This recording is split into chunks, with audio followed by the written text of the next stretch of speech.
the Gospel, chapter 21, verse number 3. சீமோன் பேதுரு மற்றவர்களை நோக்கி மீன் பிடிக்க போகிறேன் என்றான். சீமோன் பேதுரு மற்றவர்களை நோக்கி மீன் பிடிக்க போகிறேன் என்றான். 3.5 ஆண்டுகளாக சீமோன் பேதுரு ஆண்டவராகிய இயேசுவோடு கூட இருந்து ஆண்டவராகிய இயேசு அநேக காரியங்களை அவருடைய கண்களுக்கு முன்பதாக மரித்தவர்களை உயிரோடு எழுப்பினார், வியாதியஸ்தரை குணமாக்கினார், தாயின் வயிற்றிலே பிறந்தவர்களை அது வியாதியோடு சப்பானியோடு குருட்டுத்தன்மையோடு பிறந்தவர்களுக்கு அவர் சுகத்தை அருளினார், 5 அப்பத்தை கொண்டு 5000 பேருக்கு போஷித்தார். இப்படியாக பலவிதமான அற்புதங்களை செய்து தன்னை கிறிஸ்துவாக மேசியாவாக வெளிப்படுத்தி இருந்தார். இத்தனையும் கண்ட சீஷர்கள், எல்லாவற்றுக்கு மேலாக வயதிலே மூத்தவரான பேதுரு, இவ்வாறு இந்த அனுபவங்களை பெற்றது மாத்திரமல்லாதபடிக்கு சிலுவையிலே ஆண்டவராகிய இயேசு கடந்து செல்வதாக அந்த பேதுருவுக்கு சொல்லுகின்றார், நீ என்னை 3 தரம் மறுதலிப்பாய் என்று சொல்லி, சேவல் 3 தரம் கூவதற்கு முன்பதாக உன்னுடைய மறுதலிப்பின் அறிக்கை இப்படியாக இருக்கும் என்று அவன்கிட்ட சொல்லுகிறார். காரணம் என்ன? அவன் சொல்லுகிறான், நான் மரிப்பதாக இருந்தாலும் உம்மோடு கூட இருப்பேன் என்ற ஒரு அறிக்கையினாலே பேதுருவிலே ஆண்டவர் இப்படி சொல்லுகிறார். நாமும் கூட ஆவிக்குரிய ஜீவியத்தில் சில நேரத்தில் நமக்குள்ளாக எழும்புகின்ற அந்த உணர்ச்சி வசப்பட்ட வார்த்தைகள் என்ன சொல்லுகிறோம்? நான் செஞ்சிருவேன், நான் முடிச்சிருவேன், என்னால் ஆகும் என்று பல காரியங்களை நாம் உணர்ச்சி வசப்பட்டு பேதுருவை போல பேசிக்கொண்டிருக்கிறோம். ஆனால் சூழ்நிலைகள் கடந்து வருகின்ற வழியிலே பேதுரு என்ன செய்தாராம்? அங்கு மறுதலித்தார், சபித்தார், சத்தியம் பண்ணினார், அறியேன் என்று அவர் அறிக்கை இடுகிறார். ஆனாலும் ஆண்டவராகிய இயேசு அவனை விடுவதாக இல்லை. கடைசியிலே பேதுருவை திரும்பி பார்க்கின்றவர்கள் அந்த பார்வையானது பேதுருக்குள்ளாக அந்த குற்ற உணர்ச்சியை, மனம் திரும்புதலை, மனம் வருத்துதலை அவனுக்குள்ளாக கொடுத்தது. அவன் மனம் வருந்தினான். 2 பேர் அந்த சூழ்நிலை மனம் வருந்தினார்கள். ஒன்று பேதுரு, மற்றொன்று யூதாஸ்காரியோத்து. பேதுரு திரும்பினான், யூதாஸ்காரியோத்து அவன் திரும்பாமல் நாண்டு கொண்டு செத்தான் என்று வாசிக்கிறோம். இப்படிப்பட்ட பேதுரு இயேசு மரித்து உயிர்த்தெழுந்த பின்பதாக கூட 2 முறை தரிசனத்தை கொடுத்தார் என்று அதுக்கு முந்தின பகுதிகளில் நாம் பார்க்கலாம். இவ்வாறு தரிசனத்தை பேதுரு இயேசுவை பார்த்திருக்கிறார், இயேசுவும் அங்கு பேதுருவை உயிர்த்தெழுந்த சூழ்நிலை பார்த்திருக்கிறார். இவ்வளவு அனுபவங்களை பெற்ற இந்த பேதுரு என்ன செய்கிறான் என்றால், அவன் தன்னுடைய சீஷரிடத்திலே சொல்லுகிற ஒரு காரியத்தை, அவன் ஒரு ஸ்டேட்மெண்ட் கொடுக்கிறான். நான் மீன் பிடிக்க போகிறேன். அதான் இந்தியில சொல்லுவாங்க, மர்னேக்கு ஜாயகா தோபி அக்கேலா ஜா. நீ சாவ போறியா? தனியா போய் சாவு. என்னத்துக்கு மற்றவங்களை கூட சேர்த்துக்கிற? இவன் அதைத்தான் செய்தான். அவன் சொன்ன உடனே அங்கு என்ன நடைபெறுகிறது என்றால், அவர்கள் உடனே நாங்களும் உம்மோட கூட வருகிறோம் என்றார்கள். தலை எப்படியோ அப்படிதான் உடம்பு கடைசியில் தான் வாசி, உடம்பு அப்படிதான் சேர்ந்து ஆடும். அப்போ அதை போல each person became a head. நாம் ஒவ்வொருவரும் தலைவர்களாக, we are the leaders. குடும்பத்தை நடத்துகிற, தனிப்பட்ட ஜீவியத்தை நடத்துகிற நாம் ஒவ்வொருவரும் நாம் தலைவனாக இருக்கிறோம். அப்போ தலைமை தத்துவத்திலே வளருகிற நாம் தலைவர்களாக நாம் பயிற்சி எடுத்துக்கொள்ள வேண்டும். தவறான பயிற்சி எடுப்போம் என்றால் நம்மை பின்பற்றுகிறவர்களும் the followers become like us, நம்மை போலவே அவர்களும் மாறிவிடுவார்கள். பேதுரு சொன்ன இந்த வார்த்தையை சீஷர்கள் என்ன செய்கிறார்கள்? நாங்களும் உம்மோட கூட மீன் பிடிக்க வருகிறோம், உம்மோட கூட நாங்களும் மீன் பிடிக்க வருகிறோம். அவர்கள் புறப்பட்டு போனார்கள், படவேறினார்கள். அந்த ராத்திரியிலே ஒன்றும் பிடிக்கவில்லை.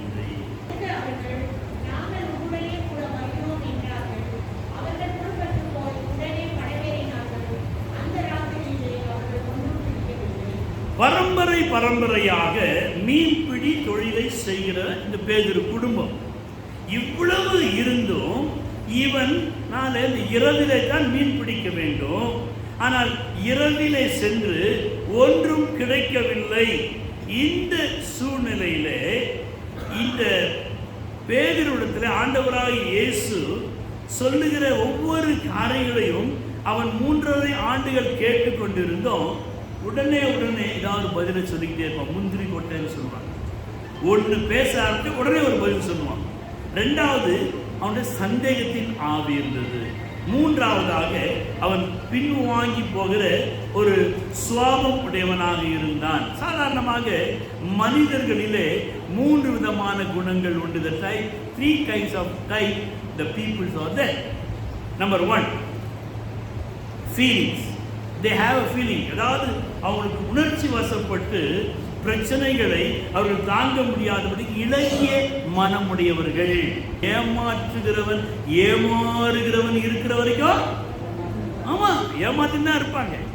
ஆனாலும் நீ ஆண்டவருக்குள்ளாய் இருப்பாய் என்றால் உன்னை யார் ஏமாத்தினாலும் என் ஆண்டவர் ஏமாற்ற மாட்டார். ஆண்டவர் ஒரு நாள் ஏமாற்ற மாட்டார், என் மனுஷன் ஏமாற்றுவார். ஆனால் ஆண்டவர் ஒரு நாள் நம்மை ஏமாற்ற ஃபீலிங். உணர்ச்சி வசப்படுகிறவர்களுக்கு இப்படிப்பட்ட அனுபவங்கள் ஏற்படும். 2வது ஃபேக்ட், உண்மை எது, அந்த உண்மைக்கு மாத்திரம் தங்களை ஒப்பு கொடுப்பார்கள். அது ஒரு கூட்டம். அவங்க கிட்ட அந்த காந்திவாங்க. அவங்க யாருங்க? காந்தி பாரா காந்தி வந்தாங்க. ஃபேக்டுக்கு மாத்திரம் இருப்பாங்க அவங்க. 3வது ஃபெய்த், விசுவாசம். காணப்படாத காரியங்களையும் அவர்கள் நம்புவார்கள், விசுவாசிப்பார்கள். இது கிடைத்துவிடும் என்று குருட்டு நம்பிக்கை என்று சொல்றாங்க, பிளைண்ட் பிலீஃப்.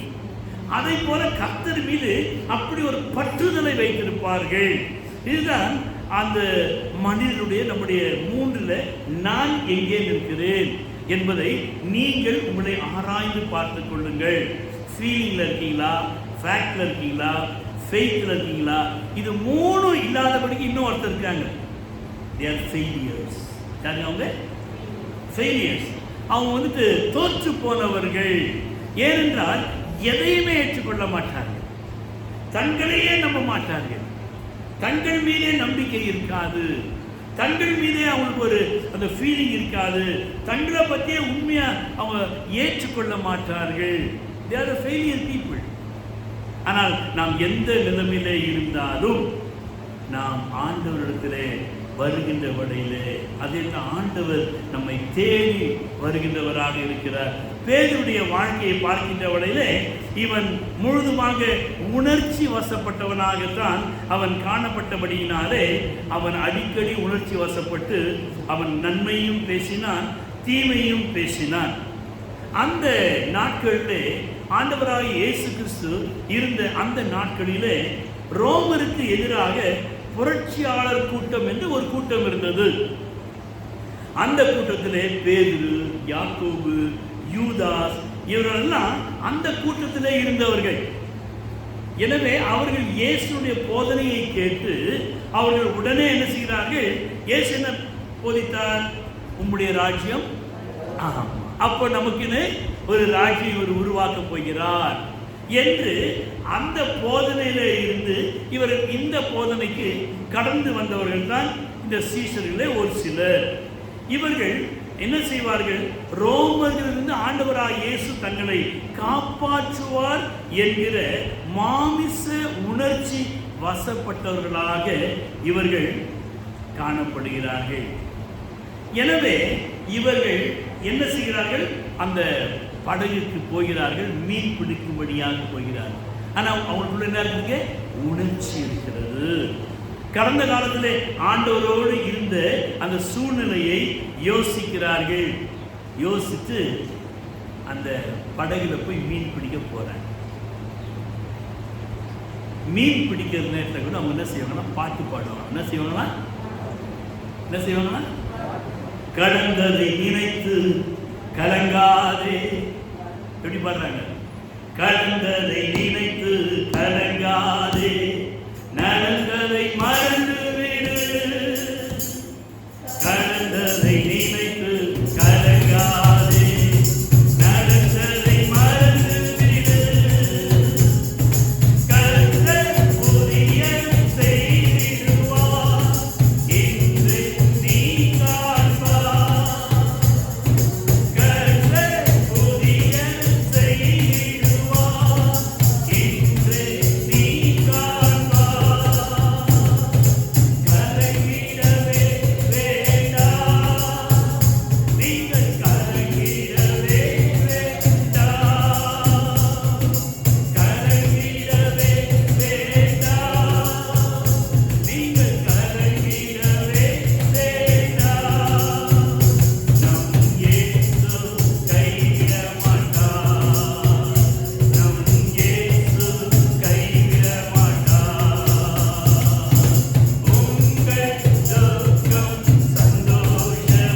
மரணம், உயிர்த்தெழுதல் பேதுருவுக்கு எந்த மாற்றத்தையும் தரவில்லை. இன்றைக்கு விசுவாசிகளாக நாமும் கூட வசனத்தை கேட்கிறோம், கிறிஸ்தவர்களாக வாழ்ந்து கொண்டிருக்கிறோம், பரம்பரை கிறிஸ்தவர்களாக இருக்கிறோம். நாம் மாற்றப்பட்டவர்களாக நம்முடைய வாழ்க்கையிலே ஜீவிதத்திலே மாற்றப்பட்டவர்களாக நாம் காணப்படவில்லை. எனவே இந்த பேதுருவை போலத்தான் இருக்கின்றோம். எனவே இந்த பேதுரு என்ன சொல்லுகின்றான், நான் மீன் பிடிக்க போகிறேன். Peter's wrong decision. Today the people are ready to make a wrong decision as soon as possible. ஒரு கோபம் வந்தது, they become angry, immediately take a wrong decision. நீ கோபப்படுற நேரத்தில் ஒரு முடிவை எடுப்பாய் என்றால் அது தவறான முடிவாக இருக்கும். நன்றாக தெரிந்து கொள்ளுங்க. உனக்கு கோபம் வருதா, அப்ப ஏதாவது decision எடுக்கியா, that is wrong decision. Cool down. நம்மை அமைதிப்படுத்திக் கொள்ளுவோம். பின்பதாக நாம் யோசித்து பார்க்க வேண்டும்.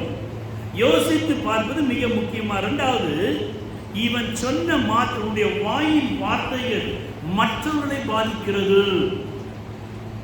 நம்ம நல்லது சொல்ற மாதிரி சொல்லுவோம், போதும்டா நான் மீன் பிடிக்க போறேன், போதும். அவனை சொல்லுவாங்க, நானும் உங்களோடு கூட வருகிறேன். பேக்ஸ்லைடிங் ஃபாலோவர்ஸ், இவனா சரியான விசுவாசத்திலே காணப்படாதவர்கள். தீத்துல வாசித்து பாருங்க, பவுல் மிக தெளிவாக சொல்கிறார்.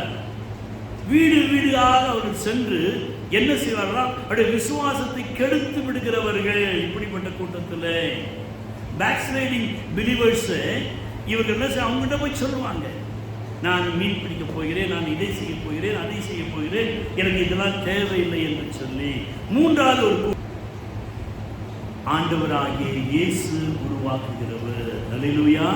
அவர் என்ன சொல்றார் பாருங்க, நீங்கள் வலது புறமாக வலையை போடுங்கள். The leaders ready to lead the right path. சரியான பாதையிலே நடத்துகிற ஒரு தலைவர் நமக்கு உண்டு. பேதுரு தனக்காக ஒரு கூட்டத்தை வைத்திருந்தான். வயதிலே மூத்தவன், பண பலன் கொண்டவன், எந்த இடத்திலும் தனக்கென்று ஒரு செட்டப், ஒரு தலைமை தத்துவத்தை அவன் உருவாக்குகிறவர்.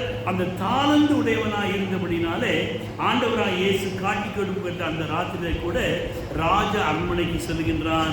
அங்கு போர் சேவகர்கள் மத்தியிலே அவன் உட்காருகின்றான். நடுவிலே உட்கார்ந்து என்று வாசிக்கிறோம். as a leader அவன் அங்கு நடுவிலே உட்கார்ந்து அங்கு ஆண்கள் பெண்கள் இரு பாராரிடமும் அவன் செல்வாக்கு நிறைந்தவனாய் காணப்படுகிறான். தேவனுடைய பிள்ளைகளே, இன்றைக்கு எனக்கு அப்படிப்பட்ட ஒரு கிருபை, ஸ்லாக்கியம், தலைமை தத்துவம் எனக்குள்ளாக கர்த்தர் கொடுத்திருக்கிறார் என்றால் அதை நான் நன்மைக்கு எதுவாக பயன்படுத்த வேண்டும்.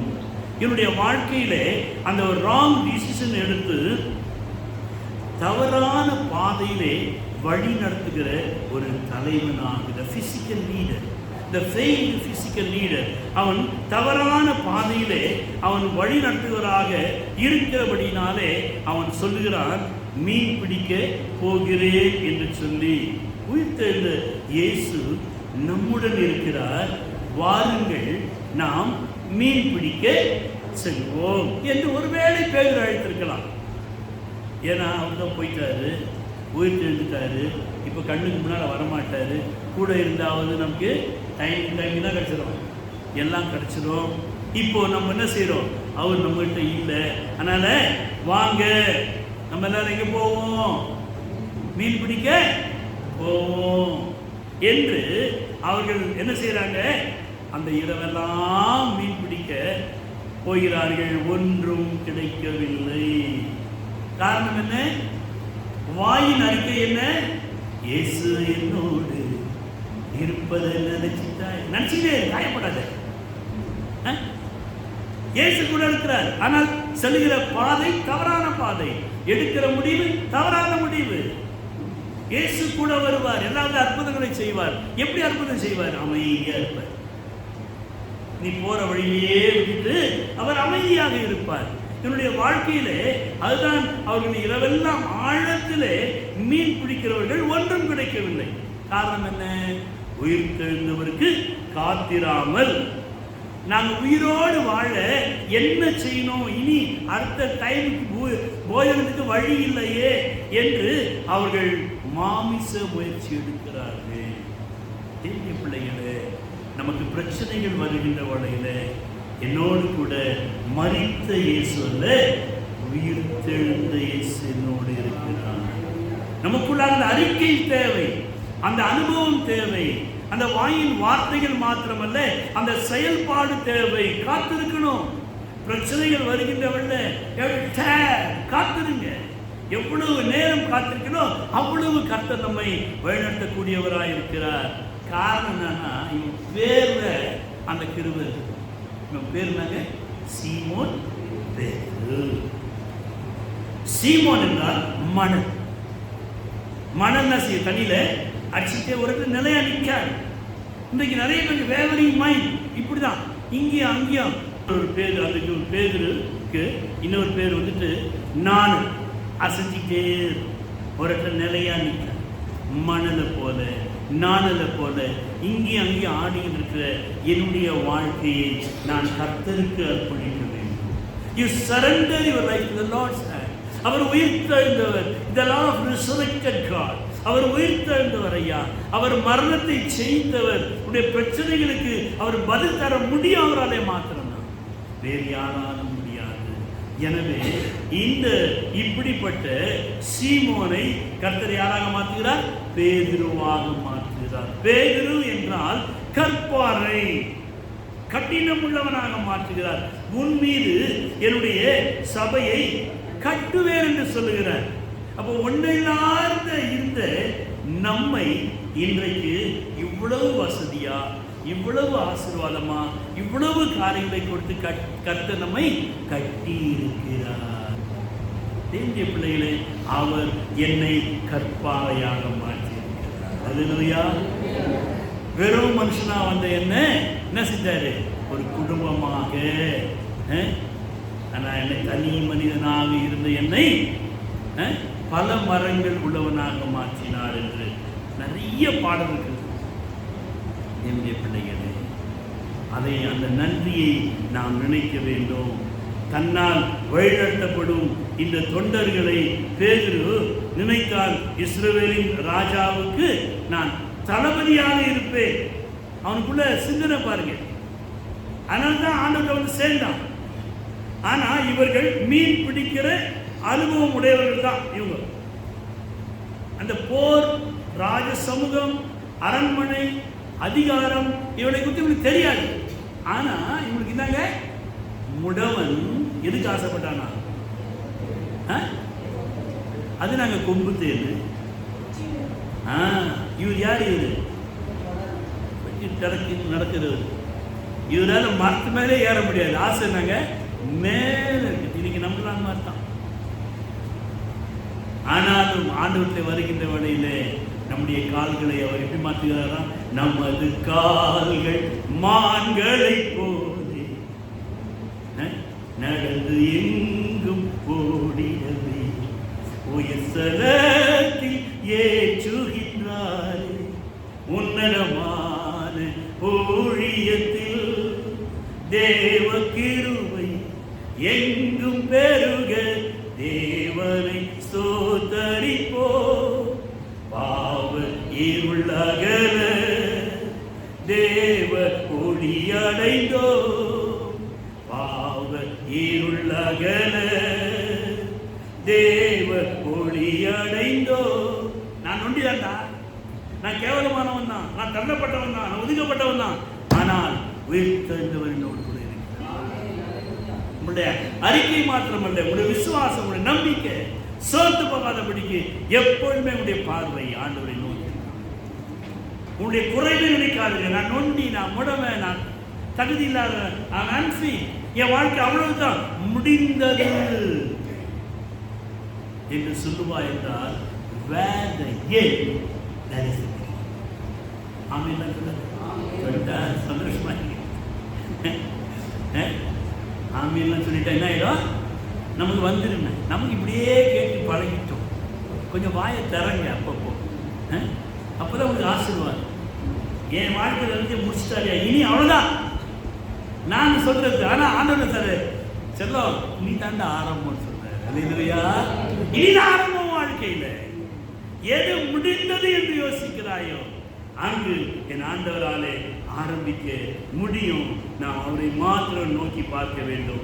எனவே இந்த பேதுரு தவறான அறிக்கையினாலே தவறான கூட்டம் அவனை பின்பற்றுது என்று சொல்லி பார்க்கிறோம். அவங்க என்ன சொல்றாங்க? இரண்டாவது, நாங்களும் உம்மோட கூட வருகின்றோம். The physical leader leads to the unreached. அவங்க எங்க கொண்டு போவாங்கன்னா சேர முடியாத இடத்துக்கு கிடைக்காது. அவ்வளவுதான், முடிவாதான் காணப்படும். அந்த ராத்திரியிலே அவர்களுக்கு பெரிய நஷ்டம். வந்தவனுக்கு கூலி கொடுக்க முடியவில்லை, படகுக்கு கூலி கொடுக்க முடியவில்லை, அங்கு வலைக்கு கூலி கொடுக்க முடியவில்லை, என்ன முடியல, வீட்டுக்கு ஒன்றும் இல்லை. The result is zero. யார் யார் அங்கு கூட சென்றார்கள்? 2வது வருஷம் வாசிப்போம். 21:2. முதலாவது யாருங்க? சீமோன் பேதுரு, திதிமு எனப்பட்ட தோமாவும், நாத்தான்வேலும், செபதேயின் குமாரன் 2 பேரும், வேறு 2 பேரும். மொத்தம் எத்தனை பேரு? 7 பேர். எத்தனை பேருங்க? 7 பேர். சீமோனை பத்தி நம்ம ஏற்கனவே தியானிச்சாச்சு. இப்ப அடுத்தது யாரு? மிஸ்டர் தோமா. யாருங்க இவர்? யாரு மிஸ்டர் தோமா? நிழலை பார்த்து சந்தேகப்படுவாங்க. எதை பார்த்து சந்தேகம்? நிழலை பார்த்து பயம். ராத்திரில எழுச்சி போவாங்க.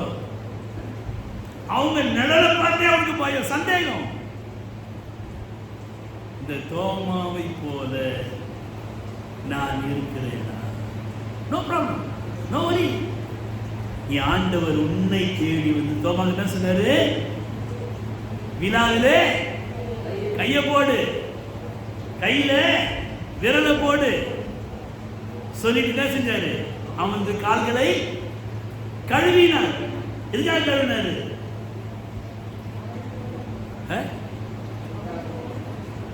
யார போல இல்ல, அதான் நீங்க தப்பு பண்றீங்க. இங்க பாருங்க, காமிங்க பாருங்க. இவர் தான் தோமா. இவர் தான் யாரு? சேர் பண்ணிருக்காரு. சேர் பண்ணிருக்காரு. இப்போ இவர் மிஸ்டர் தோமா. இவருக்கு எப்பவுமே என்ன இருந்து? இவருக்கு சந்தேகம். இப்போ இயேசு கிறிஸ்து எங்க வந்துட்டாரு? கடைசி ராகத்துக்கு வந்துட்டு அவர் உட்கார்ந்துட்டு இவர் காலை பிடிச்சி என்ன செய்யறாராம்? காலத்துக்கு என்ன செய்யறாரு? இவங்க வைக்கிறார், வச்சுட்டு அழுவுற. இவனா சொல்றான் தொடாத கழுவாதன்றான். அழுவுற எதுக்குன்னு? என் சொன்ன ஒரு நாள் இந்தியா போகும்போது ஓட ஓட வெட்ட போறாங்க. நீ சந்தேகமா படுற? ஓட ஓட அடிக்க போறாங்க. இந்த காலுக்கு விரட்டினா, இந்த காலுக்கு விரட்டினா. இதுதான் ஆண்டவருடைய அன்பு. எனவே நாம் எவ்வளவு சந்தேகப்படுறோமோ அவ்வளவு நமக்கு என்ன பண்ணுங்க?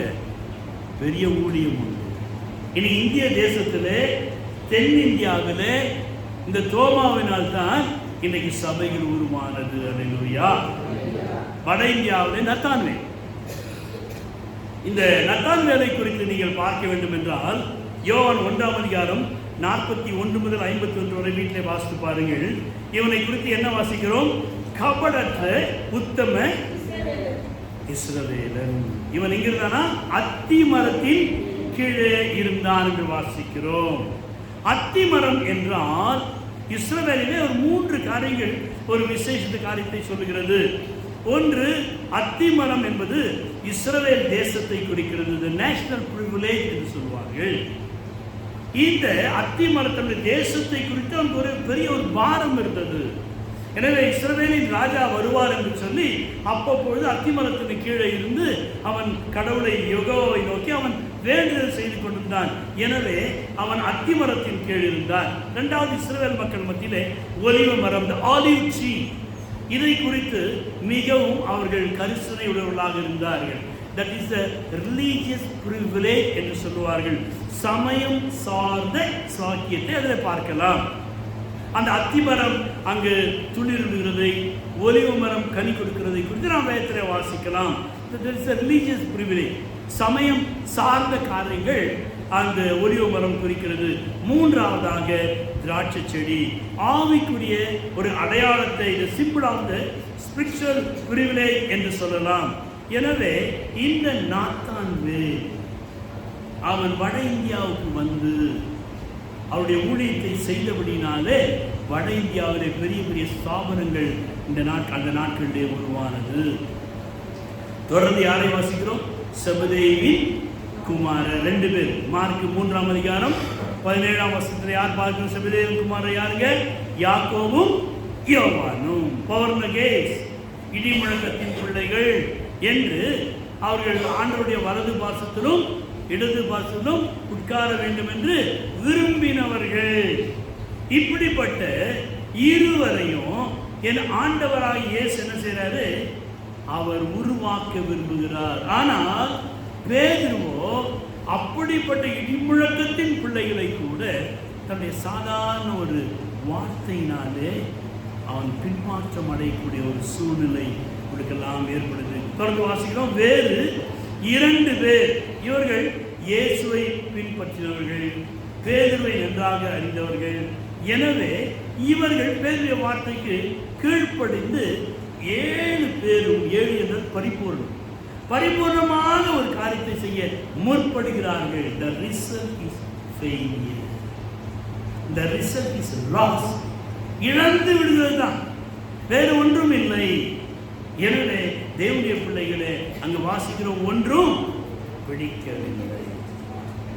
இந்த சூழ்நிலையிலே சோர்ந்து போய் தளர்ந்து போய் எல்லாம் முடிந்தது என்று அவர்கள் சோர்ந்து இருக்கின்ற வேளையிலே என் ஆண்டவராய் இயேசு அவர்களை சந்திக்கும்படியாக வருகின்றார். அல்லேலூயா. நம்முடைய சோர்ந்து போயிருக்கிற வேளை the Lord presence will come and stand before us. நமக்கு முன்னதாக வந்து நின்று ஆலோசனை கொடுக்கிறார். the Lord of counselor. அவர் ஆலோசனை கொடுக்கிறவர். என்ன சொன்னாரு?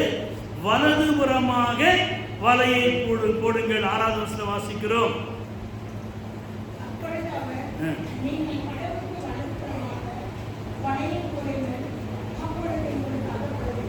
அப்பொழுது அகப்படும். the spiritual leader, ஒரு ஆவிக்குரிய தலைவனுடைய டைரக்ஷன், வார்த்தைகள். எங்களுக்கு தெரியாத கடலை பற்றி இன்னும் பெருசாக சொல்ல வந்துட்டேன். நாங்கள் அதுக்குள்ளேயே ஆழமாக பார்த்தோம். பரம்பரை அவர்கள் தன்னுடைய சுயத்தை யோசிக்காதபடிக்கு ஆண்டவர் சொல்லுகிற அந்த வார்த்தை, the spiritual leaders direction, they accepted. அவர்கள் அதை ஏற்றுக்கொண்டார்கள். ஏனென்றால் தோற்று போய்விட்டார்கள். இயேசுவும் தங்களோடு கூட இல்லை, உயிர்த்தெழுந்த இயேசுவும் தங்களோடு கூட இல்லை. இனி மறுபடியும் நாங்கள் வீட்டுக்கு போனால் எல்லாம் கேவலமாக பேசுவாங்க. 3 வருஷம் தண்டத்தீனியை சுற்றிக்கிட்டு இருந்த, வியாபாரம்லாம் நஷ்டம் ஆகி போச்சு, ஒன்றுமே இல்லை, நீ மறுபடியும் திரும்பி வந்துட்டியா என்று எல்லாரும் கேவலமாக பேசுவார்கள். அதுக்காக நம்ம முயற்சி எடுக்கிறாங்க, ஏதாவது கிடைக்குமா என்று சொல்லி. பேதுரு அதான், அவன் wrong decision he taken. He wanted to do something for his people. ஆனால் முடிவு என்ன? ஒன்றும் கிடைக்கவில்லை. அந்த இடத்திலும் கூட your leader, the spiritual leader, your pastor, your God of God, the Lord of Lord, the Lord of hosts, ஆண்டவராகிய இயேசு உனக்காக பரிந்து பேசுகிற கம்ஃபோர்ட்டர், அவர் என்ன செய்கிறார்? உன்னை தேடி வருகிறார். தேடி வந்து என்ன சொல்றார்? நான் கேட்கிறேன், அவங்களுக்கு இப்ப கையில் என்னங்க? ஒண்ணுமே. இப்போ உங்ககிட்ட ஒண்ணுமே இல்லை. அந்த சிச்சுவேஷன்ல நான் உங்க வீட்டுக்கு வந்து, யா இதா இருக்குங்களா சாப்பிட்றதுக்கு அப்படின்னு கேட்டா உங்களுக்கு என்ன வரும்? சொல்லுங்க, என்ன வரும்? ஆமா, பெரிய கோபம் வரும். ஆனால் the guidance of the leader, ஒரு தலைவன் தன்னுடைய தொண்டர்களை, சீஷர்களை எப்படி உருவாக்குகிறான் என்றால், உங்ககிட்ட என்ன இருக்கிறது? ஏன்னா நீ என்ன சொல்ற? எந்த ஒண்ணுமே இல்லை, I failed. Don't say like that. the தலைவன் உன்னை பார்க்கின்ற பொழுது உன்னிடத்தில் இருக்கிறதாக பார்க்கின்றார். அல்லேலூயா. உன்னை இருக்கிறதாக பார்க்கிறார். That is the fact. அதுதான் உண்மை. ஆனால் நீ அந்த உண்மையை மறுக்கிறாய். ஏனென்றால் உன்னுடைய உணர்ச்சி, ஃபீலிங், எனக்கு இல்லை, எல்லாம் போயிடுச்சு, நஷ்டம், தட்ஸ் ஆல் லாஸ்ட். ஆனால் இந்த இடத்துல என் ஆண்டவர் வந்து என்ன செய்றாரு? புசிக்கிறதற்கு ஏதாயினும் உண்டா என்று கேட்கிறார். தேவனுடைய பிள்ளைகளே, நீ வளர வேண்டுமானால், நீ ஆசீர்வதிக்கப்பட வேண்டுமானால், நீ உயர்த்தப்பட வேண்டுமானால், நஷ்டத்தில் போயிட்டு உன்னுடைய வாழ்க்கை அது முழுமாக மாற்றப்பட வேண்டுமானால், உன்னிடத்தில் ஆண்டவர் கேட்கிறது என்ன? புசிக்கிறதற்கு ஏதாயினும் உண்டா?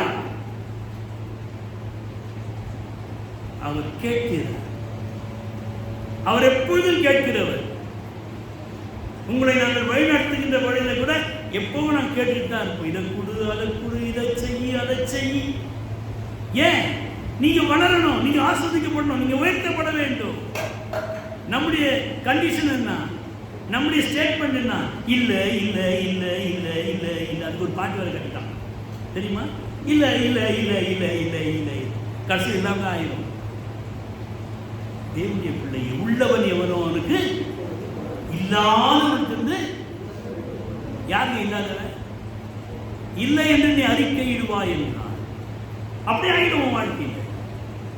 எனவே என் ஆண்டவர் உன்னை உருவாக்க முதலாவது கேட்கிறார். இரண்டாவது என்ன சொல்றாரு? வலது புறமாக வலையை போடுங்கள். போதிக்கிறார். இது டீச் வித்தியம். வலது புறமாக எங்களுக்கு தெரியாதா? இவர் வந்துட்டாரு, வலது புறமா போடு. நாங்கள் ஆழத்திலேயே போய் பார்த்துட்டு வந்துட்டோம். இல்லை, உன் வார்த்தைக்கெல்லாம் ஆண்டுடைய சமூகத்தில் பதிலே கிடையாது. அது ஏற்கனவே பதில் இருக்குது இல்லை. காரணம் என்ன? உனக்குள்ளாக இருக்கிற நான், என்னால் முடியும், நான் முயற்சி எடுத்துட்டேன், எனக்கு தெரியாதா? ஆனால் ஆண்டவருடைய ஆலோசனை கேளுங்க.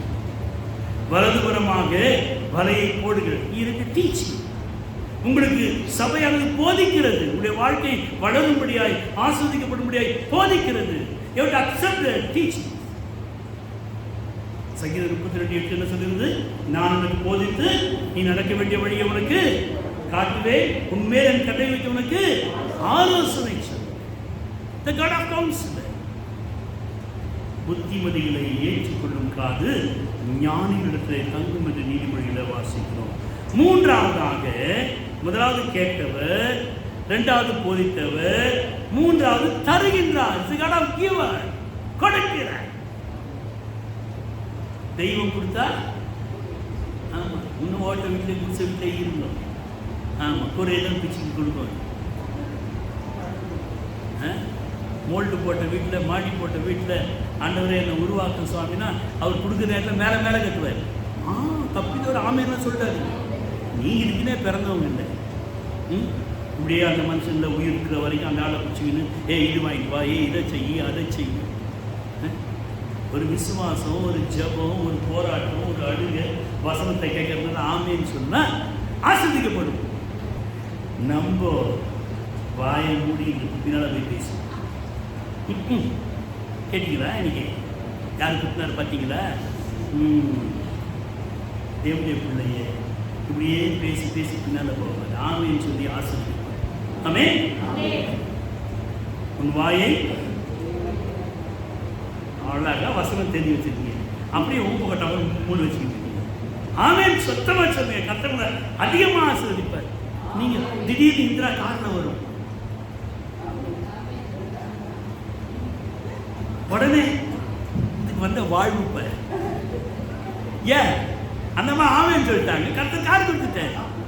இதுக்கு உட்காந்து பேசிக்கிட்டே இருக்குது. இதுக்கு வந்த வாழ்வு தேவையான தேவனுடைய சமூகத்தை வந்தா நல்ல விடுதலையோ எப்படி வசனத்தை கேட்கணும். ஆமே, அல்லேலூயா என்று நீங்கள் ஆண்டவரோடு கூட இணைக்கப்பட வேண்டும். மூன்றாவது அவர் தருகிறார். The God of giver.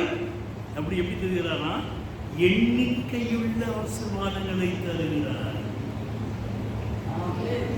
சொல்லிட்டு போறீங்க, நீங்க தான் பிச்சை எடுத்துன்னே பிறந்தவங்க, கடன் வாங்குறதுன்னே பிறந்தவங்க, ஓட்ட பயில போடுற வேலை சொல்லி பாருங்க. அதுதான் ஏன்னா எண்ணிக்கையுள்ள ஆசீர்வாதம் தருகிற. உடனே ஆமேன்னு சொன்னா உங்களுக்கு countless blessings he can give you.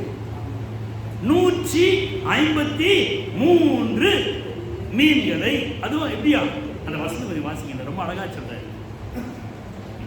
சீமோன் பேதுரு படகில் ஏறி 153 பெரிய மீன்களால் நிறைந்த வலையை கலக்கி விட்டார். இத்தனை மீன்களிலும் வலை பிடிக்கவில்லை. ஆமென், அல்லேலூயா. 153 அது பெரிய ஒரு ஆவிக்குரிய அர்த்தம். ஈசாக்கு உதவித்தார். ஆண்டவராய் இயேசு 50 பேராய் வரிசையாக உட்கார வைத்தார். எதுக்கு? 5,5000. 3 என்பது திரியேகம், உன்னை உருவாக்கக்கூடியது. இதெல்லாம் ரெடி பண்ணிட்டு கடைசியில் என்ன செய்யறாரா? அழைக்கிறார். ஒரு பந்தி ஆயுதம், வாங்க வாங்க வாங்க வாங்க, உங்களுக்கு போஜனம் ரெடியாக ஆயத்தமாக இருக்கிறது, உன்னை மறுபடியும் உருவாக்க என் ஆண்டவர் கேட்கிறார், அவர் போதிக்கிறார், அவர் அழைக்கிறார், அவர் கொடுக்கிறார். அப்போ நம்மை உருவாக்கும்படியாக கர்த்தர் நம்மை முதலாவது தனிமைப்படுத்துகின்றார். இந்த உயிர்த்தெழுந்த பின்பதாக இவர்கள் தனிமைப்படுத்தப்படுகிறார்கள், சோர்வடைந்து போகிறார்கள். அற்புதங்களை கண்டவர்கள் இப்பொழுது மீன் பிடிக்க செல்கிறார்கள், அங்கு ஒன்றும் கிடைக்கவில்லை. ஆண்டவர் கேட்கிறார், பிள்ளைகளே. எப்படி கூப்பிடுறாரு? பிள்ளைகளே. இரண்டாவது என்ன சொல்றாரு? அவர் போதிக்கிறார், ஆலோசனை கொடுக்கிறார், வலதுபுறமாக வலையை போடுங்கள். மூன்றாவது என்ன செய்யறாரு? 21:12 வாசிப்போம். வாருங்கள், போஜனம் பண்ணுங்க, அழைக்கிறார். அப்போ ஆண்டவருடைய சமூகத்தில் வந்தா அவர் என்ன செய்யறாரா? அவர் நமக்கு போஜனம் கொடுக்கிறார், நம்மை திருப்தி ஆக்குகிறார். என்ன செஞ்சார்? அவர் கொடுத்தார். அந்த மீன்களை எடுத்து, அப்பத்தையும் மீன்களையும் எடுத்து கொடுக்கிறார் அவர்களுக்கு. அப்போ நாம் தேவனுடைய பிள்ளைகளை கர்த்தருடைய வார்த்தைக்கு நாம் கீழ்ப்படுகின்ற வழியிலே, நம்முடைய தலைவனுடைய வார்த்தையை நாம் ஏற்றுக்கொள்கின்ற வழியிலே ஆண்டவர் அங்கு 100 50 பேராக அங்கு 3 அவர் வைக்கின்றார். 3 எத்தனை குடமா எண்ணெய் இருக்குது? பக்கத்து வீட்டுலாம் கேட்டு வாங்கி எத்தனை குடம் ஆச்சு? 50 குடம் எண்ணெய். 100 குடத்தை வாங்கி 50 எழுதுன்னு சொன்னார். மன்னிக்க வேண்டிய இடத்துல, கொடுக்க வேண்டிய இடத்துல, எல்லா இடத்திலும் கர்த்தர் நம்மை நடத்துகின்றவராய் இருக்கிறார். எனவே தேவனுடைய பிள்ளைகளே, அங்கு 21 அதிகாரம் 9, 10 வசனங்களை வாசிக்கின்றவர்களே, நீங்க கொண்டு வந்திருக்கிறீங்களே அதை கொடுங்கள் என்று சொல்லுகிறார். எப்படி வாசிங்க? 9, 10.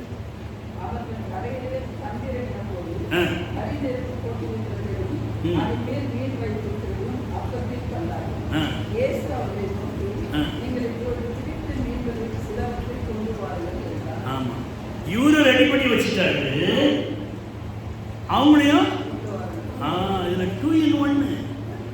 நாங்களே போடுவோம், இவங்க சாப்பிட்டுனே இருப்பாங்களாம், இவங்க கொடுக்க மாட்டாங்க.